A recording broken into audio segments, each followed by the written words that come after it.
ഭയം, ഭക്തി, ബഹുമാനം. ഇതിന്റെ അണിയറ പ്രവർത്തകർ ആദ്യം മുതൽക്ക് പറയുന്ന പോലെ തന്നെ ഒരു ഭ്രാന്തൻ പടം, ഒരു ലോജിക്കും ഇല്ലാത്ത സിനിമ. ഈ സിനിമ തുടങ്ങുമ്പോൾ വീണ്ടും അവരത് എഴുതി കാണിക്കുന്നുണ്ട്.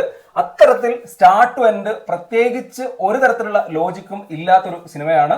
ഈ സിനിമയ്ക്ക് ഒരു മീറ്റർ ഉണ്ട്. ആ മീറ്ററിലേക്ക് നമുക്ക് എത്താൻ പറ്റിയാൽ മാത്രമേ അത് എൻജോയ് ചെയ്യാനും കഴിയുകയുള്ളൂ. ഒരു വലിയ തിയേറ്ററിൽ വലിയ ക്രൗഡിന്റെ കൂടെ എൻജോയ് ചെയ്യേണ്ട ഫുൾ ഓൺ എന്റർടൈൻമെന്റ് പടമാണ്.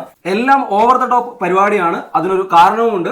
ഇതിലെ നായകൻ ഒരു വട്ടനാണ്. അതുകൊണ്ട് തന്നെ പുള്ളിയുടെ എല്ലാ പരിപാടികളും വട്ട് നിറഞ്ഞതാണ്. നമ്മൾക്കത് കാണുമ്പോൾ ആ രീതിയിൽ എൻജോയ് ചെയ്യാൻ കഴിയണം. അതല്ലെങ്കിൽ ഈ സിനിമ വർക്ക് ആവില്ല എന്ന് ആദ്യമേ പറയാം.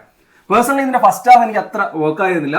പക്ഷേ സെക്കൻഡ് ഹാഫ് ഗംഭീരമായിട്ട് തന്നെ തോന്നി. പ്രത്യേകിച്ചും ലാലേട്ടൻ വരുന്ന ഏരിയ എല്ലാം ഗംഭീരമാണ്. ആ രീതിയിൽ ധനഞ്ജയ് ശങ്കർ ലാലേട്ടനെ പ്രസന്റ് ചെയ്തിട്ടുണ്ട്. പുള്ളിയുടെ ഒരു അഴിഞ്ഞാട്ടം എന്ന് വേണമെങ്കിലും പറയാം. ഈ സിനിമയുടെ ഏറ്റവും വലിയ സേവിംഗ് ഫാക്ടറും ലാലേട്ടന്റെ പെർഫോമൻസ് ഞാൻ ഉദ്ദേശിച്ചത് പുള്ളിയെ ഒരു താരം എന്ന രീതിക്ക് സ്ക്രീനിൽ പ്രസന്റ് ചെയ്തതാണ്. ആ രീതിക്ക് പുള്ളി അഴിഞ്ഞാടിയിട്ടുമുണ്ട്. അതുപോലെ സ്റ്റാർട്ട് ടു എൻഡ് ദിലീപിന്റെയും ഒരു ഫുൾ ഓൺ ഷോ തന്നെയാണ് പടം.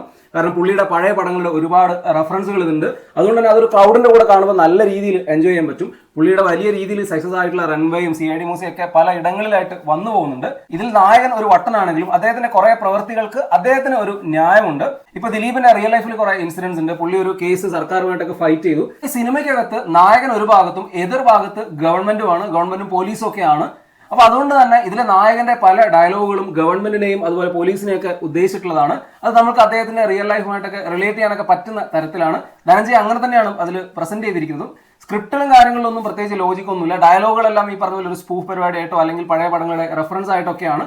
ആ രീതിയിൽ ആരാധകർക്ക് സെലിബ്രേറ്റ് ചെയ്യാനുള്ള അല്ലെങ്കിൽ വലിയൊരു ക്രൗഡിന്റെ കൂടെ ഇരുന്ന് സെലിബ്രേറ്റ് ചെയ്യാൻ പറ്റുന്ന ഒരു പരിപാടി എന്നുള്ള നിലയ്ക്ക് തന്നെയാണ് ഇതിന്റെ സ്ക്രിപ്റ്റ് വർക്ക് ചെയ്തിരിക്കുന്നത്. ആ രീതിയിൽ തന്നെയാണ് ഇത് എടുത്തു വെച്ചിരിക്കുന്നതും. ടെക്നിക്കലി ഒന്നും വലിയ ക്വാളിറ്റി സിനിമയ്ക്ക് ഉണ്ടെന്ന് തോന്നിയില്ല. മ്യൂസിക് ചെയ്തിരിക്കുന്നത് ഷാൻ റഹ്മാനാണ്. കഴിഞ്ഞ ദിവസം റിലീസ് ചെയ്തിട്ടുള്ള ഇതിലൊരു പാട്ട് എല്ലാവരും ഭയങ്കരമായിട്ട് കീറി മുറിച്ചു. എന്നാൽ സിനിമയിൽ അത് പ്ലേസ് ചെയ്തിരിക്കുന്ന പോർഷൻ കിഡിലാണ്. കാരണം ലാലേട്ടനും ദിലീപേട്ടനും അഴിഞ്ഞാടി എന്ന് പറയാവുന്ന ഒരു സോങ് തന്നെയാണ്. ബാക്കിയുള്ള പാട്ടും പരിപാടിയും അത്ര വർക്കായി തോന്നിയില്ല. സ്കോർ ചെയ്തിരിക്കുന്നത് ഗോപി സുന്ദറാണ്. ഗോപി സുന്ദർ ഒരു വർക്കായിട്ടാണ് ഫീൽ ചെയ്തത്. ഫസ്റ്റ് ഹാഫ് ശരാശരിക്കും താഴെ തോന്നിയ ഒരു പടം സെക്കൻഡ് ഹാഫിൽ ധ്യാനിന്റെ എൻട്രിയോട് കൂടിയാണ് പിക്കപ്പ് ആവുന്നത്. സെക്കൻഡ് ഹാഫ് സാമാന്യം നല്ല രീതിയിൽ എൻഗേജിംഗ് ആയി തന്നെ മുന്നോട്ട് പോകുന്നുണ്ട്. ഫ്ലാഷ് ബാക്ക് പരിപാടികളൊക്കെ വലിയ കുഴപ്പമില്ലാതെ വന്നിട്ടുമുണ്ട്.